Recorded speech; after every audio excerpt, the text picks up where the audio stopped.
Hi, it's Steve. Today we'd like to show you how to change the lower rack wheel assembly on your dishwasher. Over time the wheels can dry out and crack and need to be replaced, but it's a really easy job. Let me show you how we do it. Now to do this repair, the first thing we need to do is to remove all the items on the lower rack, remove it from the dishwasher, and we'll find it easier to do this on a suitable work surface. Now with the rack on a suitable surface, we'll next remove the old one if it's still intact on your rack.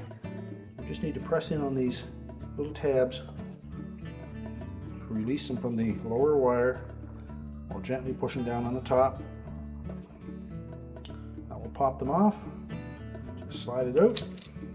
Remember to engage the two outside hooks on the inner portion of that rack and the center tab on the outside.